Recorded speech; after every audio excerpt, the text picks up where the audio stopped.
If you use health or social care services, you might have heard a lot about personalisation and personal budgets in the last few years. Many people think that personalisation is all about money, and that personal budget means you suddenly have to take on responsibility of managing every aspect of your care, which can be a pretty scary prospect. But this isn't true. Personalisation is actually about choice and control. Whatever kind of care or support services you need and however they're paid for, you should be able to say how you want them to work and how much or little responsibility you want to take on in running them. In short, you get to decide exactly how you spend your day-to-day life. You tell all the people who need to know what kind of life you'd like to live, what services you'd like, and how you'd like them to work for you by writing a support plan. A support plan is a roadmap of your life.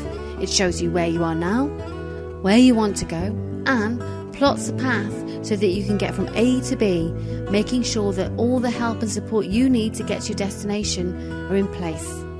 Although personalisation isn't just about money, how money is spent is affected by it. Some people have access to their own money, maybe because they've worked hard and saved. Others have family of money, and sometimes families help each other with putting plans in place. Generally speaking, even people with money need some support figuring out the roadmap. The government says that even if you have your own money, your local council should help you by pointing you to services that can help. There are many people who can't afford to pay for their own care, and it used to be the case that the government and local councils would buy services on your behalf. You'd get no say in what those services were or how they worked. After years of campaigning by disabled people, the government introduced a more flexible approach to care by giving individuals the option to take the value of their care as a cash payment. This cash payment is called a personal budget. If you're entitled to a personal budget, your local council will tell you, on the basis of what your needs are, and how much money they'll provide for you to meet those needs. How that money is spent and how much responsibility you take on in spending it is then up to you.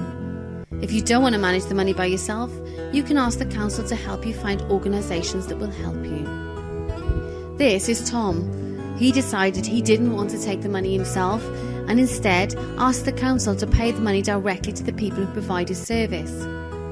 Tom's allocated money now goes to Bishop's Hill Respite Centre, and Tom knows that the money has his name attached to it. Tracy, a Bishop's Hill care worker, meets with Tom every week to show him what money's been spent, and Tom gets to plan with Tracy what services he'd like and how to use his allocated money. Tom's family and friends are really happy that Tom's wishes are being respected.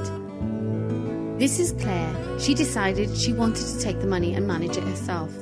She set up a new bank account, and the money's paid directly into that account to her to spend the way she said in her support plan. Claire pays local accountant Bob Fraser and Company to support her in managing the money.